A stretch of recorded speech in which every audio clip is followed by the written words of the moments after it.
নমস্কার। আপনার যে কটা গ্রহ খারাপ আছে বা যেই গ্রহ খারাপ আছে সেই গ্রহের জিনিসগুলো আপনি খাওয়া ছেড়ে দিন, আপনার ভালো ফল হবেই হবে। অদ্ভুত উপায় বলছি। রবি গ্রহ যদি খারাপ আছে, গুড় বা গমের আটা আপনি খাওয়ার ছেড়ে দিন। চন্দ্র গ্রহ যদি খারাপ আছে, ভাত খাওয়া ছেড়ে দিন। মঙ্গল গ্রহ যদি খারাপ আছে তাহলে মিষ্টি খাওয়া ছেড়ে দিন। বুধ গ্রহ যদি খারাপ আছে, সবুজ গোটা মুগের ডাল খাওয়া ছেড়ে দিন। বৃহস্পতি গ্রহ যদি খারাপ আছে, ছোলার ডাল খাওয়া ছেড়ে দিন। শুক্র গ্রহ যদি আপনার খারাপ আছে, দই খাওয়া ছেড়ে দিন।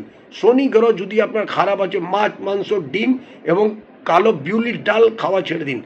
রাহু গ্রহ যদি আপনার খারাপ আছে, চা খাওয়া আপনি ছেড়ে দিন। নেশা ভাঙ করা ছেড়ে দিন। মাছ মাংস ডিম খাবেন না, সিগারেট খাবেন না। কেতু গ্রহ যদি আপনার খারাপ আছে, আপনি টক জিনিস খাবেন না। তেঁতুল হোক, লেবু হোক, এইসব জিনিস খাবেন না।